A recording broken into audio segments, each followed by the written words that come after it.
আসসালামু আলাইকুম। Technique easy education থেকে স্বাগতম জানাচ্ছি আমি জুয়েল। আজকের পর্বে আমরা পাঠ্য বইয়ের একটা কাজের সমস্যার সমাধান করব।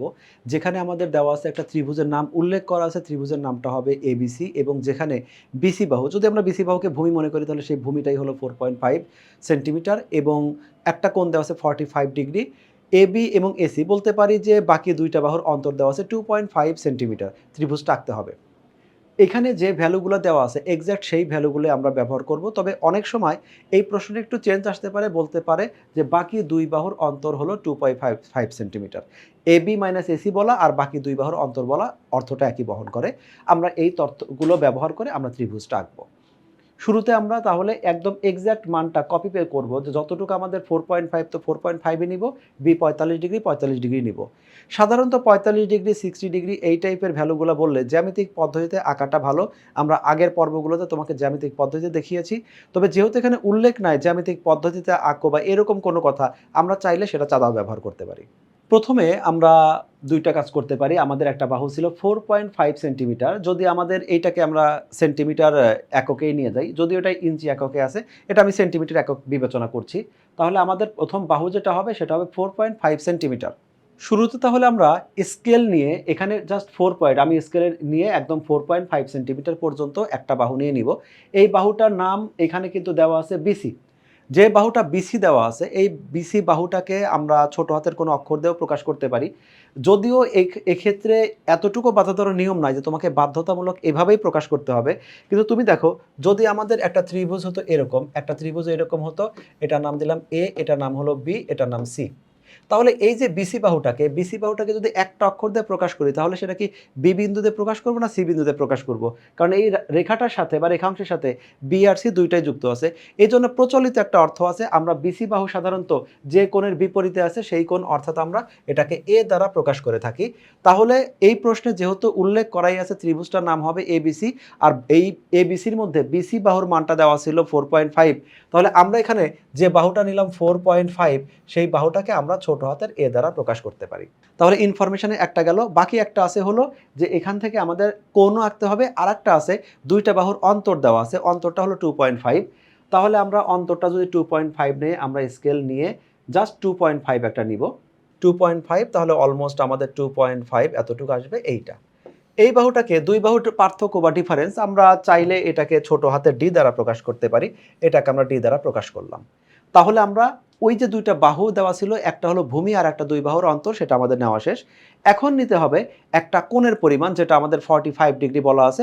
আমরা চাঁদা ইউজ করতে পারি অথবা 90 ডিগ্রিকে দুই ভাগে ভাগও করতে পারি। চাঁদা দিয়ে কোণ আঁকার জন্য আমরা সাধারণত যেটা করি, আমরা যে কোনো প্রথমে একটা রেখা অংশ নিয়ে নেই।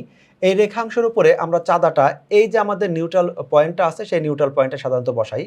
তাহলে আমার যে লাল দাগটা ছিল সেই লাল দাগের উপরে এই চাঁদার যে কালো দাগটা আছে সেটা আমরা বসিয়ে দিলাম। তারপরে 45 ডিগ্রি কোথায় আছে? 45 ডিগ্রিটা আছে, এটা হলো 40-50। এই যে মাঝখানে যে বিন্দুটা সেটা হলো 45 ডিগ্রি। আমরা তাহলে এইখানে বিন্দুটা সিলেক্ট করে জাস্ট আমরা স্কেল দিয়ে এই বিন্দুর সাথে এই বিন্দুটা যোগ করে দিব। তাহলে এটা হলো আমাদের 45 ডিগ্রি। যে কোণটা আছে সেই কোণটাকে কিন্তু আবার বলা আছে যে এই কোণটার নাম হবে বি। তাহলে আমরা এই কোণটার একটা নামকরণ করে দেই। কোণটার নামকরণ হলো বি। তাহলে যে তথ্যগুলো ছিল সেই তথ্যগুলো আমাদের আপাতত আঁকা শেষ। এখন আমরা এই তথ্যের আলোকে ত্রিভুজটা অঙ্কন করব। শুরুতে আমরা একটা রশ্মি নিয়ে নিব। আমরা এরকম একটা রশ্মি নিয়ে নিলাম। যেহেতু রশ্মি তাহলে অবশ্যই আমরা এক সাইডে একটা অ্যারো চিহ্ন থাকবে। এইখান থেকে আমাদের এই বাহুটাকে যদি আমরা বি বিন্দু দেই, এইটা বি বিন্দু দিলাম, এটাকে আমরা ই বিন্দু দিলাম। অবশ্যই তাহলে এই বি বিন্দুতে এই 45 ডিগ্রি কোণ আঁকতে হবে এবং বিসি সমান যে বাহুটা আছে সেই বিসি সমান বাহু, অর্থাৎ আমাদের যেটা ছিল এ, সেই এটা আমরা নিয়ে নিব। আমি আগে কোণও আঁকতে পারি, আমরা আগে বাহু করতে পারি, এটা একদম বাধা ধরা না, তুমি যেটা কমফোর্ট ফিল করো সেটাই করতে পারো। তাহলে আমরা প্রথমে যদি ভূমিটা নিতে নেই, তাহলে কম্পাস দিয়ে আমরা ঠিক এক্সাক্ট এই যে ভূমি যতটুকু আছে আমরা ততটুকু কেটে নিব আমরা এখান থেকে। বিই অংশ থেকে আমরা বিসি রশ্মিটা কাটবো এ এর সমান করে।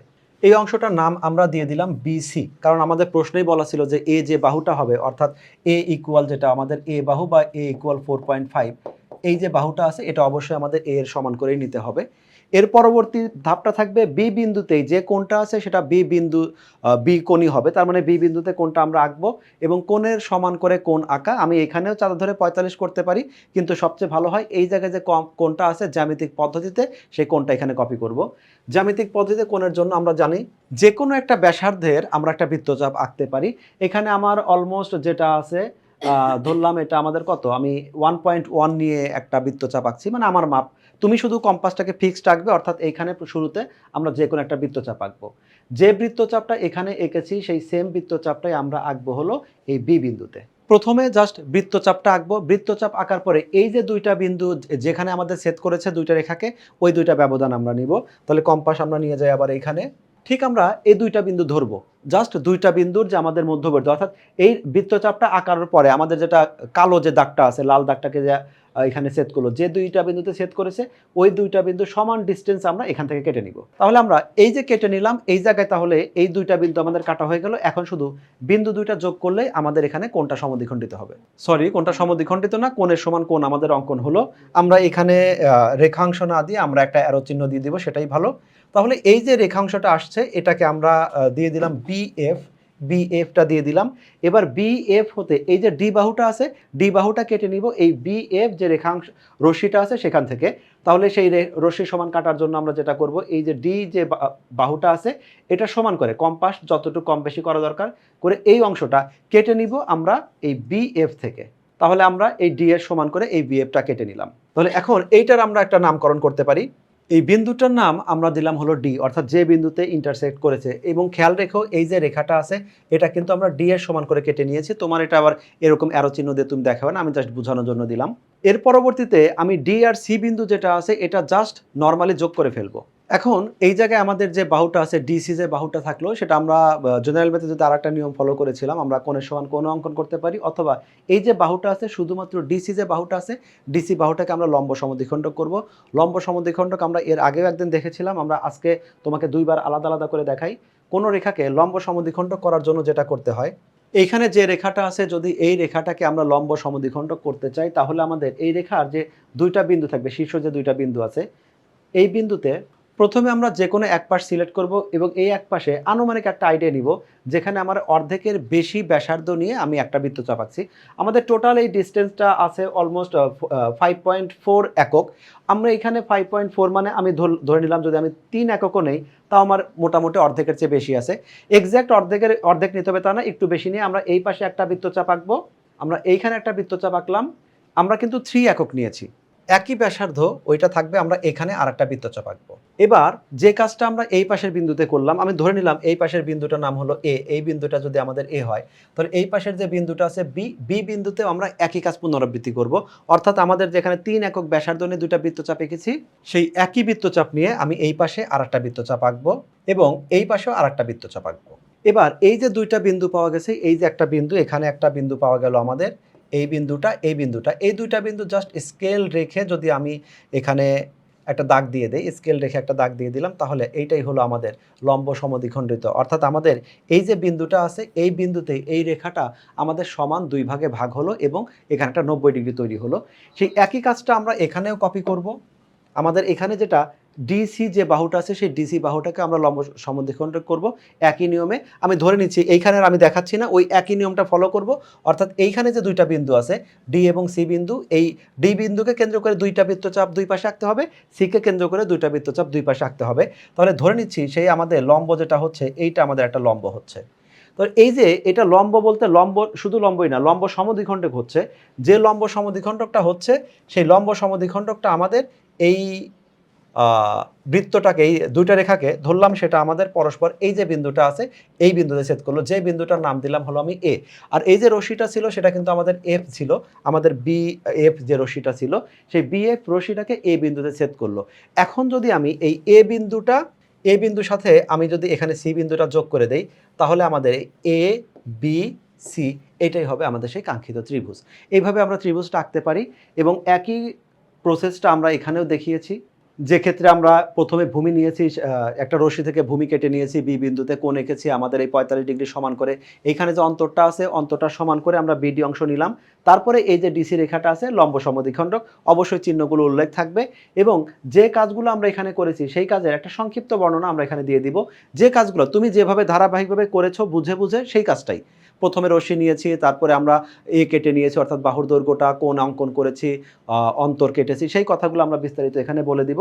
বলে দিলে আমাদের এখানে বাকি কাজটা শেষ হয়ে গেল, অর্থাৎ অঙ্কন বিবরণটা কমপ্লিট হলো। সর্বশেষ আমরা বলে দিব তাহলে এবিসি যেটা আছে এটাই আমাদের নির্ণয় ত্রিভুজ। এর পরবর্তীতে প্রশ্নটা আছে, সেটা দেওয়া আছে যে এবিসি ত্রিভুজের পরিসীমা দেওয়া আছে। এক্ষেত্রে উল্লেখ করা আছে ত্রিভুজের এবিসি নাম হবে। আমরা অবশ্যই ত্রিভুজটার নামকরণ অঙ্কন শেষে যেন ত্রিভুজের নামকরণটা আমাদের এবিসি হয়। পরিসীমাটা দেওয়া আছে ১২ সেন্টিমিটার। আমাদের দুইটা কোণ দেওয়া আছে, একটা কোণ 60 ডিগ্রি, একটা হলো 45 ডিগ্রি। ত্রিভুজটা আঁকতে হবে। তো যখন আমাদের এই টাইপের কোণগুলো বলে দেয় 60, 45, সেক্ষেত্রে চাঁদা দিয়ে অঙ্কন করলেও হয়। তবে সবচেয়ে ভালো হয় যদি আমরা এগুলো জ্যামিতিক পদ্ধতিতে অঙ্কন করি, এবং জ্যামিতিক পদ্ধতিতে অঙ্কন করার জন্য সবচেয়ে সহজ যে ওয়েটা আছে, ইভেন আমরা যদি চাঁদা ইউজ করি, চাঁদা ইউজের চেয়ে অনেক কম সময় লাগে, সেটা হলো 60 ডিগ্রি। আমরা আগের ম্যাথটাতে চাঁদা দিয়ে দেখিয়েছি, এই মতে আমরা জ্যামিতিক পদ্ধতিতেই 60 ডিগ্রি এবং 40 ডিগ্রি দেখাবো এবং ত্রিভুজটা অঙ্কন করব। তাহলে ত্রিভুজটার পরিসীমা আর দুইটা কোণ দেওয়া আছে। শুরুতেই আমরা যে পরিসীমা যেটা দেওয়া ছিল পরিসীমাটা ১২ কেটে নিব। আমার এখানে যে স্কেলটা আছে এখানে ইউনিটে যেটা ১২ হবে, সেই ১২ ইউনিটটা আসলে অনেক বড় একটা ইউনিট। এত বড় আসলে দাগ দিয়ে তোমাকে এঁকে দেখানোটা সমস্যা। তুমি তোমার স্কেলে দেখবে এটা সামঞ্জস্যপূর্ণ একটা মান থাকবে, যেখানে আমরা জাস্ট ১২ সেন্টিমিটার যেটা আছে ১২ সেন্টিমিটার নিব। আমার এখানে ইঞ্চি এককে আছে, এইজন্য ১২ সেন্টিমিটার নেওয়া সম্ভব হচ্ছে না। তো আমি এখানে শুরুতেই তাহলে কি করব, একটা রশ্মি নিয়ে নিব, একটা রেখাংশ নিয়ে নিব এবং যে রেখাংশটা হবে হলো জাস্ট আমি ধরে ধরে নাও যে এটা আমাদের ১২ একক। ধরে নিচ্ছি এটাই আমাদের ১২ একক। তুমি তোমার স্কেল দিয়ে ঠিক এক্সাক্ট ১২ একক নিয়ে নিবে। তাহলে এটা রশ্মি হলো এবং এই যে রশ্মিটা আছে এই রশ্মির যে নামকরণ ছিল, নামকরণ আমরা করেছিলাম যে এটার নামকরণ আমরা পি দিব। তাহলে এটা তার পরিসীমা পেরিমিটার, সেটা আমরা পি দিয়ে রাখলাম। এর পাশাপাশি লাগবে আমার দুইটা কোণ, একটা হলো 60 ডিগ্রি, একটা হলো 45 ডিগ্রি। শুরুতে আমরা 60 ডিগ্রি দেখে আসি।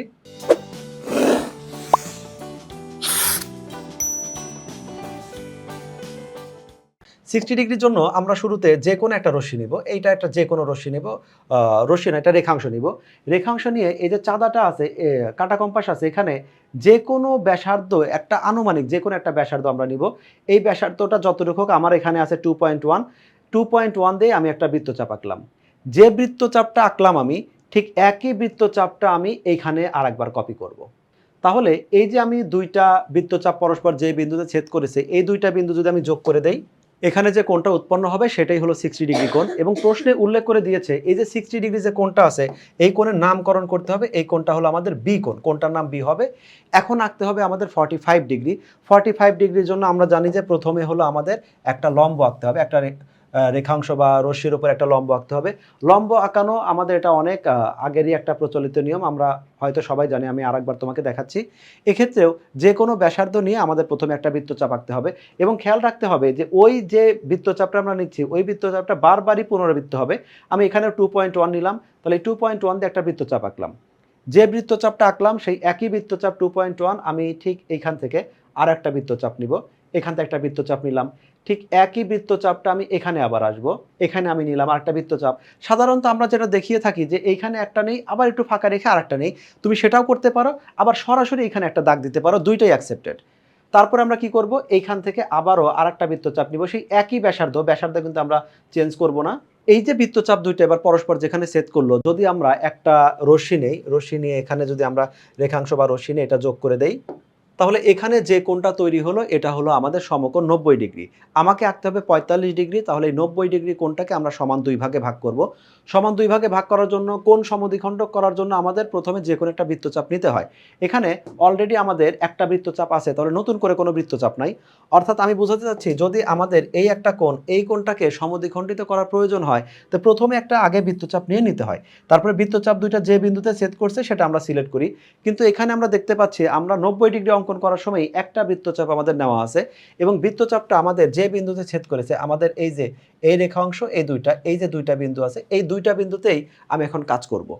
তাহলে আমরা প্রথমে স্কেলটা নিয়ে কম্পাসটা নিয়ে যাব, নিয়ে গিয়ে এইখান থেকে অর্ধেকের বেশি ব্যাসার্ধ নিয়ে একটা বৃত্তচাপ আঁকবো। আমাদের যে বৃত্তচাপটা অলরেডি আছে সেটা অর্ধেকের বেশি আছে, তাহলে নতুন করে আমি আসলে আর কোনো ব্যাসার্ধ চেঞ্জ করব না। এইটার উপরে আমি একটা বৃত্তচাপ আঁকছি এবং এইখানে আমি এই জায়গায় আসবো, এই বিন্দুটাকে সিলেক্ট করব, করে আমি আরেকটা বৃত্তচাপ আঁকবো। এই দুইটা বৃত্তচাপ পরস্পর যে বিন্দুতে ছেদ করলো, আমাদের এখানে একটা বিন্দুতে ছেদ করলো, এই বিন্দু আর আমাদের এখানে যে শীর্ষবিন্দু আছে এই বিন্দুটা যোগ করে দিব। এই বিন্দুটা যোগ করে দিলে তাহলে এখন এই যে কোণটা তৈরি হলো, এবার এই পাশে 45 ডিগ্রি, এই পাশে 45 ডিগ্রি, অর্থাৎ 90 ডিগ্রিকে যখন সমান দুই ভাগে ভাগ করলাম তখন 90 ডিগ্রি এই পাশে আমাদের 45 ডিগ্রি কোণ তৈরি হয়েছে, আমাদের এই পাশে দুই পাশে আমাদের 45 ডিগ্রি কোণ আমাদের তৈরি হলো। তাহলে এইটা হলো আমরা জ্যামিতিক পদ্ধতিতে 45 ডিগ্রি অঙ্কন করলাম। এখন এই যে তথ্যগুলো আছে এই তথ্যগুলো ব্যবহার করে আমাকে চিত্রটা অঙ্কন করতে হবে। আমার যে কোণগুলো আছে এই কোণগুলো ব্যবহার করব এবং আমরা জানি এই অঙ্কন করার সময় আমাদের এই দুইটা কোণকেই সমান ভাগে ভাগ করতে হবে। আমি আগের দাগগুলো মুছে দিয়েছি, তাহলে এখন আগের দাগগুলো এজন্য মুছে দিয়েছি যাতে করে তোমাদের বোঝানোর জন্য একটু সুবিধা হয়। তাহলে এখন কি করতে হবে, এই কোণ দুইটাকে আমরা সমদ্বিখণ্ড করে নিতে পারি। আমরা দুইটা ভাবে কাজ করতে পারি, যে আমরা একটা রশ্মি নিয়ে মেইন চিত্রে গিয়েও আমরা সমান দুই ভাগে ভাগ করতে পারি, অথবা এখান থেকে ভাগ করে নিতে পারি। মেইন চিত্রে গিয়ে আবার নতুন করে ভাগ করাটা কিছুটা সময় সাপেক্ষ ব্যাপার, এজন্য আমরা এখান থেকে শুরুতেই আমরা এখানেই ভাগ করে নিব। কোণ সমদ্বিখণ্ডক যেভাবে আমরা 90 ডিগ্রিকে সমান দুই ভাগে ভাগ করেছিলাম এখানে একইভাবে ভাগ করব। তাহলে আমরা শুরুতেই আমরা এখানে চলে আসি। এই কোণটাকে যদি সমান দুই ভাগে ভাগ করতে চাই, যে কোনো ব্যাসার্ধ নিয়ে আমাদের প্রথমে একটা বৃত্তচাপ আঁকতে হবে, যেটা আমরা 45 সমান করেছিলাম। তারপরে আমরা এখানে চলে যাব, অর্ধেকের বেশি ব্যাসার্ধ নিয়ে আমরা দুইটা বৃত্তচাপ আঁকবো। এখানে মোটামুটি অর্ধেকের বেশি আছে, তাহলে এখান থেকে একটা বৃত্তচাপ আঁকলাম। একই ব্যাসার্ধ আমরা এখানে নিয়ে আমি এখানে একটা বৃত্তচাপ আঁকলাম। এই দুইটা বৃত্তচাপ যেখানে ছেদ করলো সেখানে আমরা এইবার এই বিন্দুটার সাথে এখানে আমরা যোগ করে দিব। তাহলে এখানে কোণটা সমদ্বিখণ্ডিত হয়ে গেল, সমান দুই ভাগে ভাগ করা। 45 ডিগ্রি আমাদের কিন্তু এখানে সমান দুই ভাগে ভাগ করা হয় নাই। 45 ডিগ্রি অঙ্কন করার জন্য 90 ডিগ্রি এঁকেছিলাম, আর 90 ডিগ্রি আঁকার কারণে আমাদের এখানে দুই ভাগে ভাগ করা লেগেছিল। এখন আমরা এই পাশের যে কোনো আমরা একটা কোণকে চিন্তা করে, আমি মনে করলাম এই নিচের যে কোণটা আছে যে কোনো একটা 45 ডিগ্রিকে নিলেই হবে। এই 45 ডিগ্রি, তার মানে এই পাশের যে 45 ডিগ্রি আছে এটা এক্সট্রা, এটা অঙ্কন করার জন্য প্রয়োজন হয়েছিল এঁকেছি, কিন্তু এটা আমাদের এখন লাগবে না। এখন আমাদের কাঙ্ক্ষিত কোণ হলো এই 45 ডিগ্রি, এইটাকে আমরা সমান দুই ভাগে ভাগ করব, যে কাজটা এখানে করেছিলাম। তাহলে আবারও আমরা যাব এখানে গিয়ে যে কোনো একটা ব্যাসার্ধ নিব, একটা ব্যাসার্ধ নিয়ে আমরা একটা বৃত্তচাপ আঁকলাম, ধরলাম বৃত্তচাপ এইটা। সেই বৃত্তচাপের এখন অর্ধেকের বেশি নিয়ে যে দুইটা বিন্দুতে আমাদের ছেদ করেছে আমরা সেখানে চলে আসব। এখানে ধরলাম অর্ধেকের বেশি নিয়ে এই পাশে একটা বৃত্তচাপ, একই ব্যাসার্ধটা আমি এই পাশে নিয়ে আর একটা বৃত্তচাপ আঁকবো। তাহলে এখানে বৃত্তচাপ দুইটা বিন্দুতে ছেদ করেছে, আমরা তাহলে এই ক্ষেত্রে এই বিন্দুটার সাথে আমরা এখানে ছেদ করে দিলাম। তাহলে এখন 45 ডিগ্রিটাও আমাদের সমান দুই ভাগে ভাগ হলো। এখন যে এই যে দুইটা অর্ধেক যে অংশ আছে সেই অংশ নিয়ে আমরা কাজ করব। এখানে একটা জিনিস লিখতে ভুলে গিয়েছি, এই যে কোণটা আছে এই কোণটার নাম কিন্তু সি। সি কোণটা কতটুকু, আবার সি কোণটা কতটুকু, আমাদের এই যে অংশটা ছিল এইটা হলো আমাদের সি কোণ। অঙ্কনের এই পর্যায়ে এসে আমরা তাহলে একটা রশ্মি নিব, যে কোনো একটা রশ্মি নিব। ধরে নিচ্ছি আমাদের এই একটা রশ্মি আছে, এই রশ্মি থেকে আমরা প্রথমে এই যে পরিসীমা যেটা আছে এই রশ্মি থেকে আমরা পরিসীমাটা কেটে নিব। পরিসীমাটা কাটার জন্য প্রথমে আমরা কম্পাস নিয়ে আসবো এবং পরিসীমার দুই প্রান্ত যে আছে সেখানে নিব। নেওয়ার পরে এইটাকে আমরা জাস্ট এখান থেকে কেটে নিব এবং খেয়াল করে দেখবো যে আমাদের এখানে 6.6 এর মতো আছে। আমরা এই পরিসীমার সমান করে এখানে অংশটা কেটে নিলাম। ধরে নিলাম এই যে রশ্মিটা আছে সেই রশ্মিটার নাম এটা হলো বিই একটা রশ্মি। এই ডিই রশ্মি হতে আমরা তাহলে পরিসীমা পি এর সমান করে আমরা এখানে ডিএফ কেটে নিলাম। তো ডিএফ যে অংশটা পাচ্ছি সেটা আমরা পরিসীমার সমান করে কেটে নেওয়া হয়েছে। এরপরে এখন এই পাশে আমরা দুই বিন্দুতে আমরা দুইটা কোণ অঙ্কন করব, অর্থাৎ এই যে আমাদের বি কোণের অর্ধেক এবং সি কোণের অর্ধেক, এই দুইটা অর্ধেক আমরা অঙ্কন করব। অর্ধেক অঙ্কন করতে গিয়ে আমরা এখানে শুরুতেই সেই কম্পাসটা আবার ইউজ করব। কোণের সমান কোণ আঁকার জন্য প্রথমে একটা ব্যাসার্ধ নিতে হয়। যেহেতু এই কোণটা অঙ্কনের সময় আমাদের অলরেডি একটা ব্যাসার্ধ আছে, এটা আছে অলমোস্ট 1.7, তাহলে সেই 1.7টা আমরা এখানে কেটে নিলাম। যে কোনো একটা ব্যাসার্ধ আঁকতে হবে, তাহলে আমি এখানে এই ব্যাসার্ধটা এঁকে নিলাম। তারপরে এই যে দুইটা ব্যবধান আছে এই ব্যবধানটাকে আমরা কেটে নিব। ব্যবধানটা আছে আমার অলমোস্ট এখানে 0.8 মতো আছে, আমি 0.8টা এখান থেকে কেটে নিব। এই ডিস্টেন্সটা থেকে আমি 0.8 কেটে নিলাম, 0.8 কেটে নিলাম। তারপরে এইখানে এই যে বিন্দুগুলো পাওয়া গেছে এটা শুধু আমি যোগ করে দেই। এই পাশে ডি একটা বিন্দু আর এখানে একটা যেখানে আমাদের ছেদ করেছে, অর্থাৎ আমরা এইখানে হাফ বি অঙ্কন করেছি, বি এর অর্ধেক আমরা অঙ্কন করেছি। একই সাথে আমরা এই পাশে যে আছে এই যে আমাদের ৪৫ ডিগ্রি কোণ অর্থাৎ কোণকে যেটা অর্ধেক করেছে যেটাকে আমরা বলতে পারি হাফ কোণ সি, এই হাফ কোণ সি এটা আমরা এফ বিন্দুতে আমরা অঙ্কন করব। তাহলে আমরা কি করব, কোণের সমান কোণ অঙ্কন করার জন্য প্রথমে কম্পাসটা নিয়ে যাব, নিয়ে যাওয়ার পরে একটা বৃত্তচাপ নিব। নতুন কোনো বৃত্তচাপ আমরা এই জন্য নিব না, এখানে একটা বৃত্তচাপ আগে থেকে আছে যেটা আছে আমাদের 2 আছে, আমরা সেই বৃত্তচাপটা এখানে আমরা কপি করব। এবার মধ্যবর্তী যে ব্যবধানটা আছে ব্যবধানটা যদি কেটে নেই তাহলে আমাদের ব্যবধানটা আসবে এতটুকু। এখানে দেখতে পাচ্ছি আমাদের 7 এর মতো আছে, সেই 7 এর মতো যে পার্টটা আছে সেই পার্টটা আমরা এখান থেকে কেটে নিচ্ছি, এতটুকু আসলো। তাহলে এই হলো আমাদের দুইটা। এখন এফ বিন্দুর সাথে আমরা এইখানে যে বিন্দুতে যেটা ইন্টারসেক্ট করেছে আমরা এই দুইটা যোগ করে দিব। যোগ করলে আমরা এরকম একটা বিন্দু রেখা পাচ্ছি। তাহলে আমাদের এই যে দুইটা রেখা আছে যে আমরা কোন অঙ্কন করতে গিয়ে আমরা এগুলো নামও বর্ণনা করতে পারি যে এইখানে যে কোণটা এঁকেছিলাম সেটা হলো আমরা হাফ বি এর সমান করে ধরলাম, সেটা সেই বিন্দুটা আমাদের এফ ডি, এটাকে আমরা জি ধরে নিলাম, আমরা যে কোনো অক্ষরে ধরে নিতে পারি, আমি এখানে জি ধরে নিলাম। আর এইখানে যেটা আমরা সি এর অর্ধেক করে নিলাম সেটাকে আমরা বলতে পারি ডি এফ, এটা হলো এইচ আমরা অঙ্কন করে নিলাম। এবার এরা পরস্পর যে বিন্দুতে ছেদ করেছে এই বিন্দুটার নামকরণ করলাম হলো আমরা এ, কারণ এটা আমাদের ত্রিভুজের শীর্ষবিন্দু হবে। এরপরে যেটা করব, এই জায়গায় আমাদের যে কোণটা আছে সেই কোণটাকে এখানে কপি করব। অন্যভাবে বলতে পারি এই জায়গায় যে কোণটা আছে সেটা হলো বি এর অর্ধেক। তাহলে আমরা এ বিন্দুতে এই ডি এ রেখার এই পাশে হাফ বি অঙ্কন করতে পারি, এ কথাও বলতে পারি, অথবা বলতে পারি এ ডি এফ এর সমান করে আমাদের ডি এ এইখানে কোন একটা কোণ অঙ্কন করব। অর্থাৎ আমি এখানে জাস্ট বোঝানোর জন্য থেটা দিচ্ছি, এই যে থেটা কোণটা আছে সেই থেটা কোণটা আমরা এইখানেও অঙ্কন করব। এই জায়গায় একটা কোণ আছে সেখানে আমরা অর্থাৎ এরকম একটা কোণ অঙ্কন করব যেন এখানে আমাদের থেটা হয়। এইটা আমরা জ্যামিতিক পদ্ধতিতে করব। তাহলে এখন যেটা হচ্ছে কোণের সমান করে কোণ আঁকা।